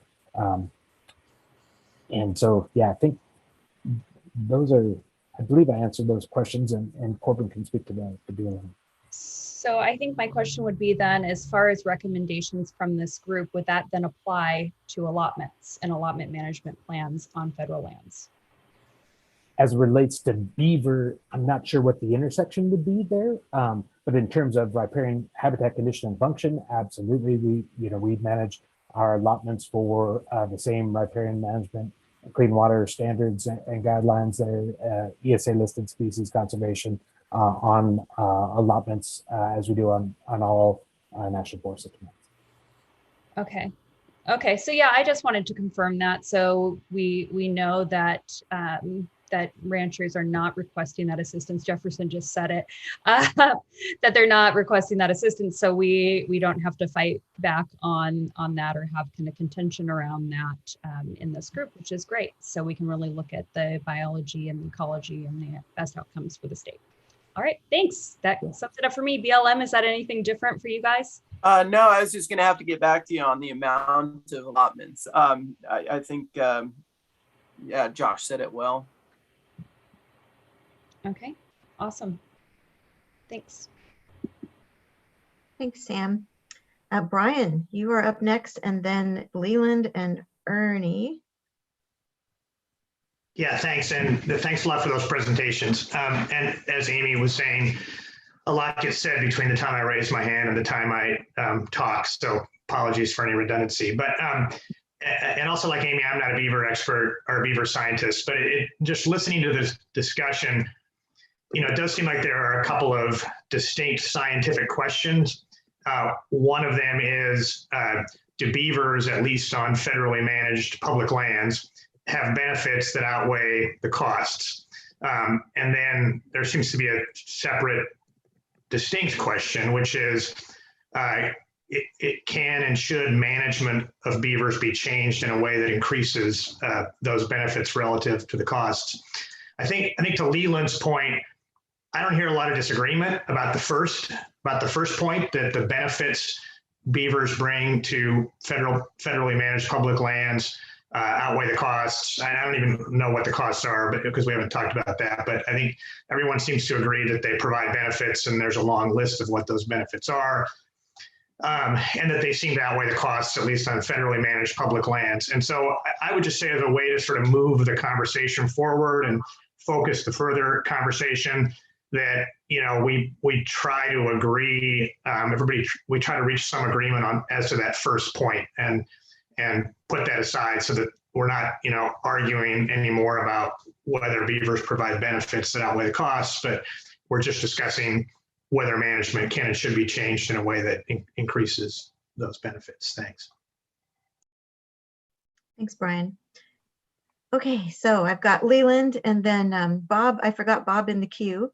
So Bob's going to go after Leland before Ernie. So it'll be Leland, Bob, Ernie, and then Jefferson. Then I'll do a time check. Thanks, I appreciate it. So there's a couple things I've noticed, and I guess I've got a question. Josh, you mentioned that there is that data on riparian response that can be shared. The question is really about what that riparian response indicates as far as beaver behavior within those riparian areas. Is this a review of damming behavior? Is it just general riparian response? Yeah, and I've got more after that, so I'll let you answer that. It's hydrologic function and riparian vegetation composition there. We do note during stream surveys whether or not beaver are present or not, but we make no qualitative discussions on beaver habitat. Right. So that brings into question whether or not there really is any information that we can use as far as what the benefit of those closures to beaver across that area, because you're also doing a fair amount of restoration work at the same time. So whether or not that's a benefit to beaver or outcome from the restoration work is going to be really hard to pull out of that. Is that fair? I would say that would be fair. Okay. Thanks. Appreciate that. The other thing is we seem to have differing metrics that we're using to measure here. So we've got discussions about population, we've got discussions about damming behavior, we've got discussions about riparian response, we've got discussions going on about fisheries response. And I think it's going to be really important, if we're going to move things forward, that we start to define what we're measuring against and what we're trying to actually improve. You know, if we're constantly conflating these different responses, we're going to have a really challenging way to move forward here. We're just never going to come to agreement because we're all going to be using a different measuring stick at the end of it. So I think that's something we really got to come to some level of agreement on. And, you know, damming behavior may not be indicative of populations because it's so tied into the habitat, the stream system, the slope of that system, all these different pieces, and all tied into the riparian habitat as well. So I'm really concerned to hear so many different metrics being used because it's going to end up just making it next to impossible to have any kind of real discussion about creating change or benefiting management in the long term. And the last piece is where I've heard a lot about the economics analysis, and a lot of it's been focused on the positive benefit of beaver. And of course, there is a lot of positive benefit. We do have to be careful not to exclusively look at positive benefit because there are negative impacts of beaver on the population, especially with our massively changed, human changed landscape. So I just want to bring that up and make sure that as we talk about economic benefit, we also talk about potential cost that goes along with that. And there is potential ecological cost on top of economic cost as well, right? I mean, if beaver are eating through an area, they are going to, at some point, if populations become large enough or they establish long enough, to denude a certain portion of that landscape in combination with other populations of species that are eating that. So we have to be, it's a convoluted system. We just have to be aware of all those pieces. And I just wanted to bring that to the attention of the group. So I'll shut up now. Sorry about that. Thanks. Thanks, Leland. Hey, Bob, you were up next. Yeah, thank you. As I'm listening to the discussion, and also as I've listened to the first meeting's discussion, I think there's another dimension that's missing in this entire discussion, and that is getting a historical perspective on where we're at today. If we step back in time, and we all would probably agree that at one time there was a multitude of beaver in our systems. We know that there's an estimate out there that says maybe we had as many as 1 million beaver across the state. If that, we don't know if that estimate is correct, could be 2 million, could have been 500,000. Anyways, we do know based on trapping records and other information, there were lots of beaver in the state of Oregon. So when I look at resource issues, I generally go back and look at this context, think about it, because it sets the stage for the detailed discussions we're having right now. Well, after Euro-Americans arrived, of course, things changed, and these trapping companies had an extermination policy in place. They were trying to exterminate beaver across Oregon because they did not want the American trapping companies that were moving westward to have anything by the time they got here. So we also know, and we don't know to what level we dropped those numbers, but obviously numbers of beavers in the state went to very low levels. And as we move forward to the present, I would suggest, based on what I've looked at, as far as looking at numbers, based on my experience walking streams, whether it's in Western Oregon or Eastern Oregon, beaver are in short supply. They're at very low levels. Whether we're at 10% or whether we're at something lower, I would suggest we are at a fraction of what we once were. And so the question really is, from an ODFW standpoint, what is it they can do to help move these populations back to a higher level? Because we all know the ecological effects of beaver. They are a multiplying influence on the landscape. They are a keystone species, and we should be thinking about doing whatever is possible to increase them. And one of the things ODFW can do is to prohibit trapping, prohibit hunting. And we could look upon it as temporary over the next decade or two. It does not have to be forever and ever, but it is a treatment that could take place in the landscape. And I think doing that, is just a reasonable thing to be thinking about. If our elk populations were at 10% or less of what they were historically, what would we be doing? We would be trying to protect them as much as possible from mortality causes. And so I think beaver are in the same boat. And we also realize today that beaver are looked upon scientifically as a totally different animal than this predatory animal that has been utilized by the agencies over the last 50 or 100 years. It is not a predatory animal. It's a very important species in the system for what it does. So again, when I look at where we're at today, historically, I would suggest And I would be glad to talk to anybody about the data that I've seen and all that. We are at very low levels relative to once we once were. And so therefore, moving from there is really what we ought to be thinking about doing. So thank you. Thanks, Bob. So group, it's 10:39 by my clock. We do have a couple of things that we have to talk with before we get to the next meeting. We've got 5 people, I think, with their hands up, some of whom we've heard from already in the meeting. And so we've got Ernie, Jefferson, let's see, who else? Chris and Amy with their hands up. So why don't we hear from them? And if you can keep your comments brief, and that way we can retain the last 15 minutes to make sure that we know what the outcomes are from this meeting, what's happening at the next meeting. And I have a proposal for you that I want to float about how we organize topics. So that's a lot to get through in 15 minutes. So if you folks can be brief, I would appreciate it. Do you remember your order? I think it was Ernie was next. Thank you, Jamie. I would like to build on what I understood both Brian and Leland to say, that there seems to be wide agreement that the benefits of having more beaver on the landscape exceed the costs. And so I would like to propose that this group include in its recommendations to the commission just that conclusion, that the commission should act with the expectation that the benefits will exceed the costs.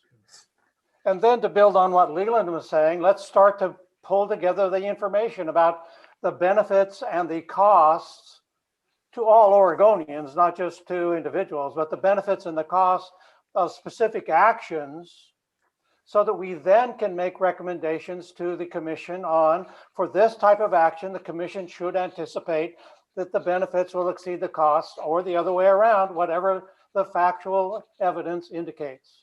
So thank you. Thanks, Ernie. Jefferson? Thanks. Quick bullet points are, I agree in terms of determining what our metric of success is. We need to determine that, so we are working towards the same goal. And in my mind, there's significant confusion between management actions impacting the population number of beaver versus the ability of beaver to be effective on the landscape. And there are various papers that show that predation, or that certain sources of mortality can reduce the impact of beaver on the landscape without changing the population number. And so the example I always give is, if you're trying to build a house and your contractor shows up and starts building a house, and you shoot the contractor, and every time a contractor shows up, you shoot the contractor, you're probably not going to run out of contractors. I live in Bend, contractors are everywhere. And but you're not going to end up with a house. And what we need is the house to be built. We need the beavers to build that habitat. But if we kill them, we won't end up with that habitat. And then the other thing is that I think restricting our information to closures in Oregon alone is unnecessarily restrictive. Beavers occur all around the boreal Arctic and all around the northern hemisphere, and that there are really informative studies that go on, and that they can help inform the information. It doesn't matter if it's just in Montana or Idaho, they still help out. Thanks. Thanks, Jefferson. Chris?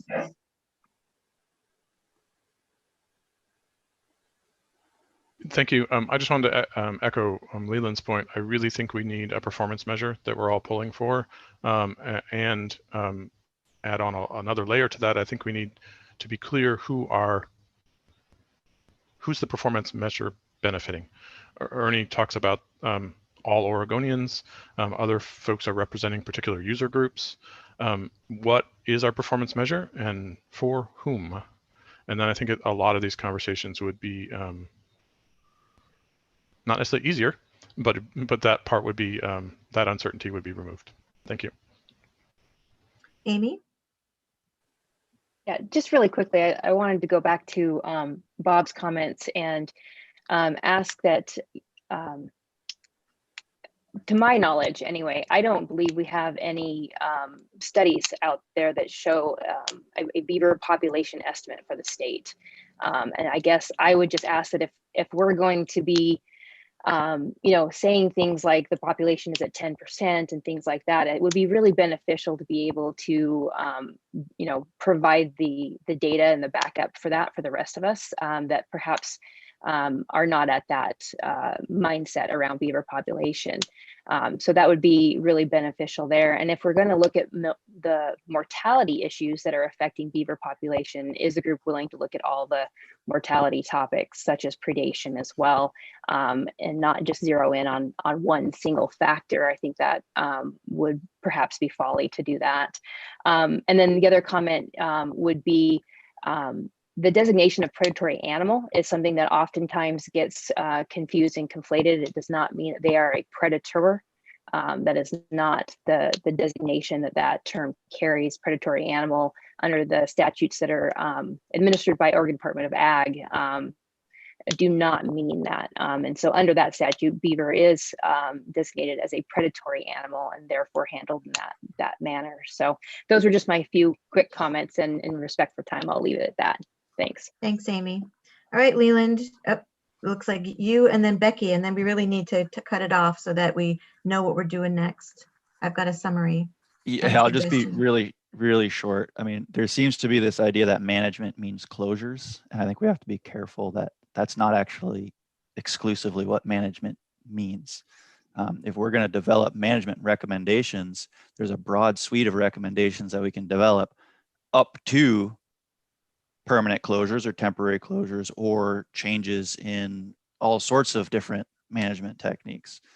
So jumping directly to closures is the way to address this, I think, gets us set in a position where we can't be as innovative around management as we might be able to otherwise. Thanks, Leland. All right, Becky, you got the last word on this conversation before I yay. wrap this up. The last word. I just want to throw in there that I haven't heard a lot about the conditions necessary for beavers to be successful on the landscape. Like what do they need to be successful? More of a looking at the land itself so that it can support the beavers. And I just haven't heard much about that today. I know we want lots of healthy, thriving beavers on the landscape. I don't think anybody would disagree with that in this group, but what are the conditions necessary for that to happen? Thanks, Becky. Whew, okay. So just a quick reminder that this is a conversation that we are in the middle of. And so the next meeting will be continuing the conversation.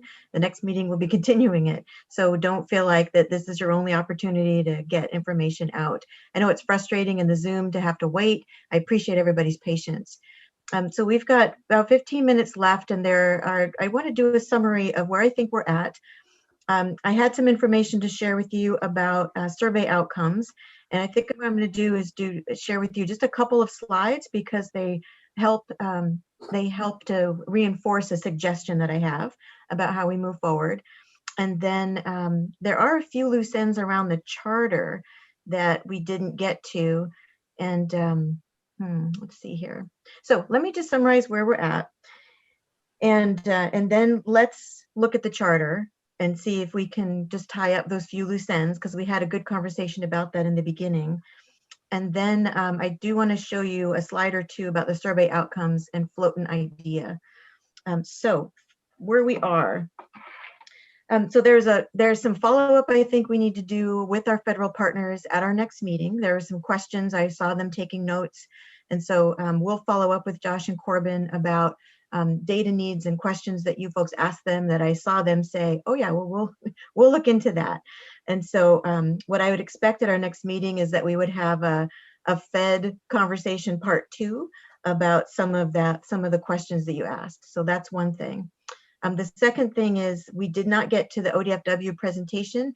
Derek and I were chatting in the meeting, and I felt that we should continue with the deep dive with our federal partners and not start mixing things up too much. And so we'll have our ODFW focused presentation at our next meeting. So that's two things.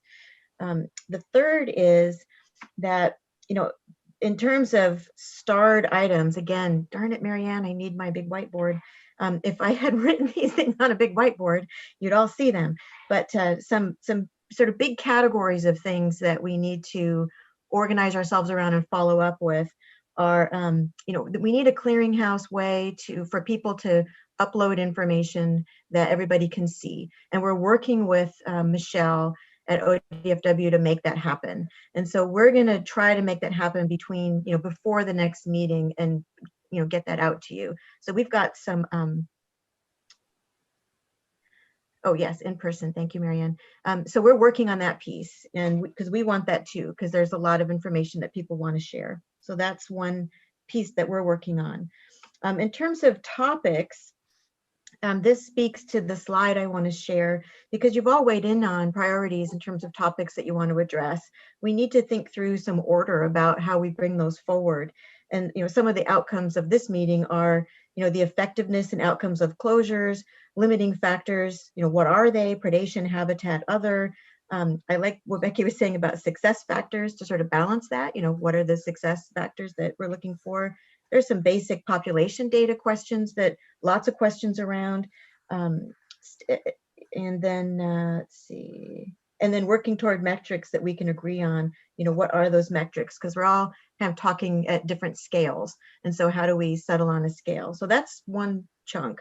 The other two things that I thought were really important that came out of this last conversation is one of getting to a statement around the benefits of Beaver that we can all agree on. And so we can stop sort of arguing about that piece and have that be. So that's a to-do, and I have an idea about how to get there. And then the other part is there seemed to be a lot of agreement around, we really need to be focusing on management. What have we done? What are we doing? What are the options? Who's doing what? And so yes, thank you, Amy. So those were two sort of larger state things that came out of the meeting that we need to, that I think there's some agreement around. So that's good news. And then just a housekeeping piece is, yes, we will send the presentation afterwards.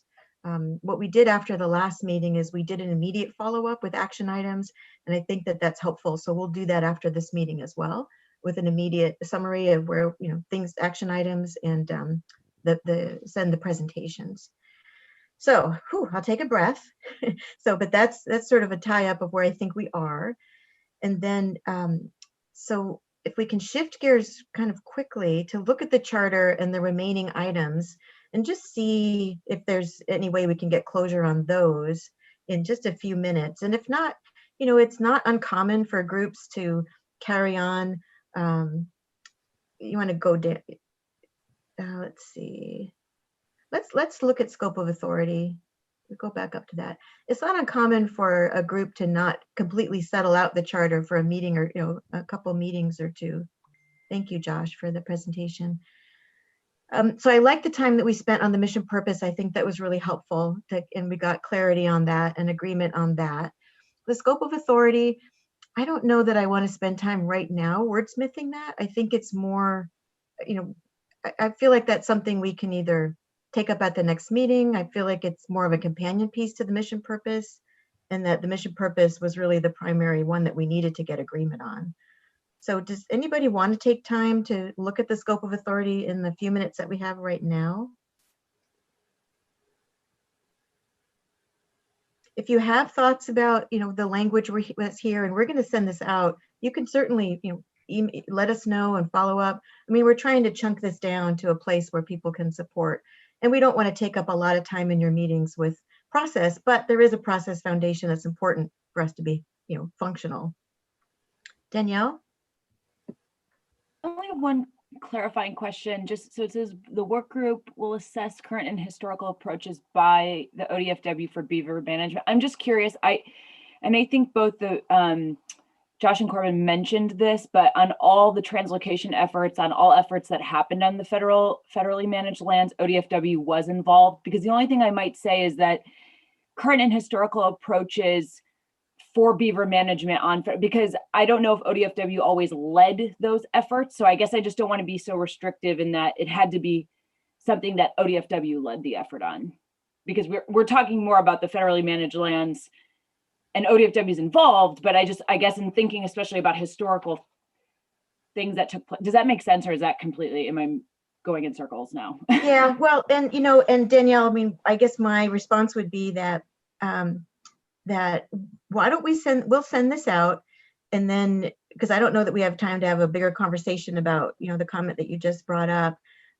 We'll send this out. People can sit with this, and let's let people send us any other refinements to it after the meeting. So yeah, so other people can think about what you just said, Danielle, but rather than us talk about it right now. Okay. So Sam, can you just go down and highlight the other areas that we want to focus your attention on from the survey? So there was a comment, some input about how work group members can be involved in developing agendas and meeting materials. Jefferson brought that up early in our meeting, and we talked about that here. And then we put in some language in the draft charter to address that, and so we want you to take a look at that. Sam, can you keep scrolling down for the other items, just that we want to bring your attention to? Meeting guidelines, everybody agreed with, and there was this addition of the strive for balance of speaking time, which we added, and then this addition of leaving baggage from past groups at the door. We'd be interested in folks to weigh in on that. Go ahead and keep scrolling up. Let's see. We had some conversation earlier about what it means, what consensus means and what we're striving for. And I've talked about this as a collaborative group, and we're not doing the motions and voting and parliamentary procedure. And so I think by and large, people were supportive of that concept, but in reality, as we're actually implementing it, we just need to be clear about when we're what level of support we have on what topics, and knowing that we're going to be making incremental recommendations or incremental decisions along the way. And so take a look at the language that we'll propose in this as well. Keep going, Sam. I think we're just about at the end. And then the public input. Michelle, did you have anything to clarify for this about this question that came up around if we have 3 commissioners in a meeting, what that means in terms of requiring public input? Absolutely. So 3 commissioners in a meeting does not warrant a quorum. So we are safe there. But what we want to take into consideration is that this group together is not a governing body, but because you are bringing back information to advise the governing body, you are still governed by public meeting law. And public meeting law, from the guidance that we are provided from DOJ, for public attendance and for public comment, public meeting law gives the right for public to attend is guaranteed by the public meeting law, but does not include the right to participate by public testimony or comment. There are statutes around other situations such as rules and ordinance and such, but none of those apply to this group. So we can go along as long as we've made these openly available for the public to view. You're okay with not taking any kind of public comments. So that was just a question that was raised by somebody about the legality. We wanted to make sure to get that. And by and large, folks were supportive. Well, not by and large, really everybody was supportive of making sure that the materials were available to the media, the live stream. Thank you to everybody who's watching. And so we'll go ahead and send this out again with our suggestions based on the survey responses. Sam, are we just about done with is there anything else past this one? Just the schedule. Okay. All right, so if we can go to the schedule, And then I have a suggestion. So thank you everybody for responding to our schedule. We've got our next meeting on the 18th. There is also a meeting that we've got listed for the 31st. And then you can see the other meetings that we have. So we can start in-person meetings in September.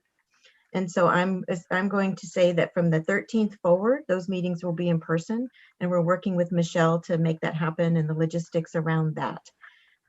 So for our meeting on the 18th, I listed off some follow-up from this meeting that we'll be doing. So actually, I'm just going to share the suggestion I have. So we had excellent feedback from the survey, and we really have honed in on the priority questions that people would like to address. What I would really appreciate, and I started to do this, and these were the slides I was going to share, is I would really appreciate to work with a couple of you who represent sort of different sides of the conversation to do a lot of what Chris has suggested, which is organize the information into buckets. And I've begun to do that, but I realized it would really be helpful if that was informed with a couple of you for us to work through. There are, from the survey, there are clear priorities. There's a way to organize things, but we got almost just as many new questions in the survey as we asked people to weigh in on. And so we need to start organizing those into presentations and into the questions that we want to pose to a research panel. I'm seeing that we would have a potentially maybe a little bit longer meeting, an in-person meeting, that we have our research panel come so we can really engage around these questions. But there's an organizing component to that it would be really great if we had a subset of the group to help me work through.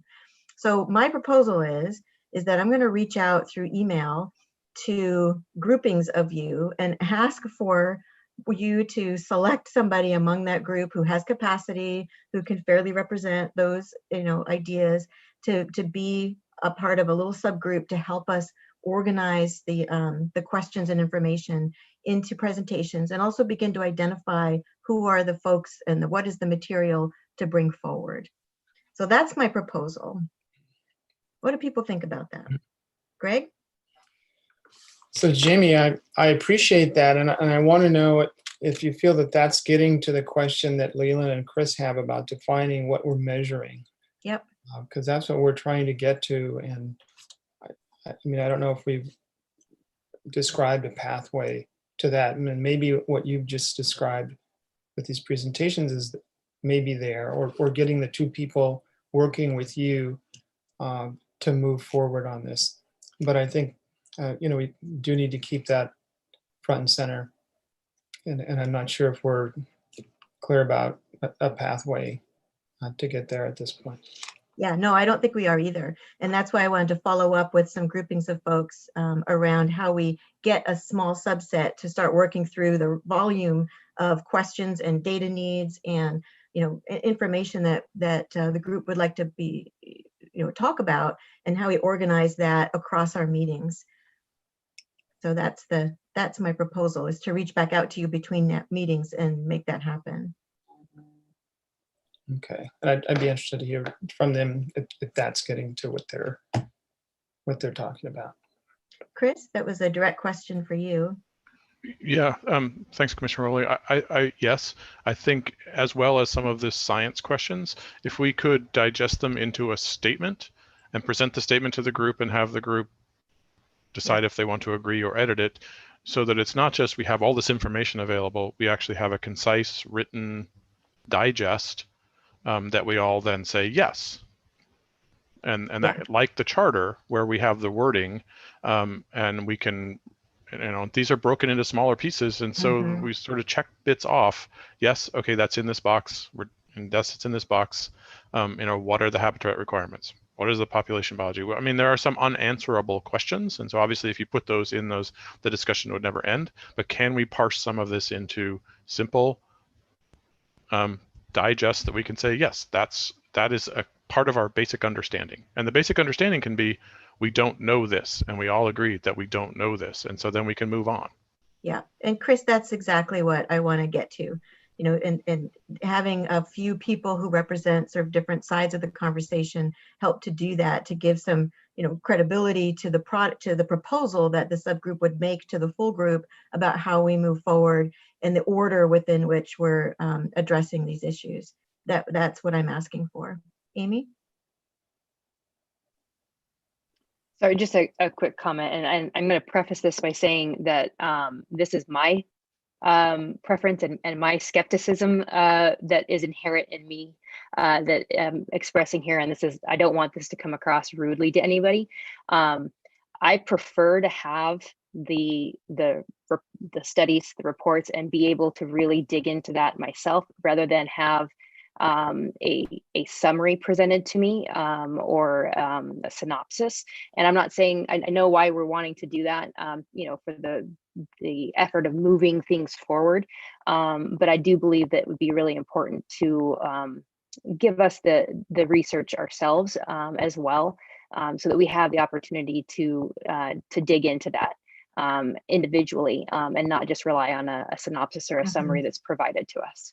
Yeah, and I agree with that, Amy. And that's where we need that clearinghouse location to upload the information. And Marianne's exactly right. It's both. I mean, it's the, these are the statements or the questions, that we have. Here's what we know. Here's the data to back that up. You can go to the source and look at it yourself. So it's like a step into that. Thanks, Marianne, for that. Leland, and then it is a few minutes after 11. So we probably should wrap it up. No, I was just going to say the same thing. I mean, it's not one or the other. It's the statement with the supporting documentation, and it's the expectation, looking at the working group expectations, that that all the members will go in and review the supporting documentation.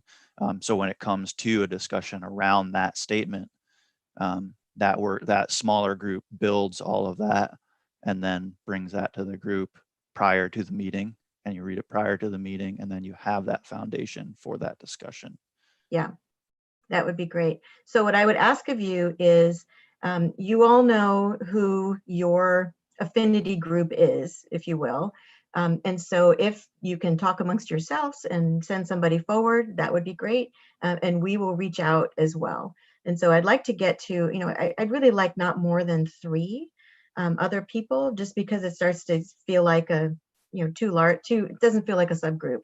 But if we need 4, that's fine. 2 feels too small. And so that's what I would suggest. So it's 11:05. I think we should be done. This was a really rich meeting. I appreciate everybody's participation. We'll send out action items and meeting summary, not meeting summary, but action items right after this meeting with the presentation. And we'll be talking between here in the next couple weeks to tee up the next meeting on the 18th.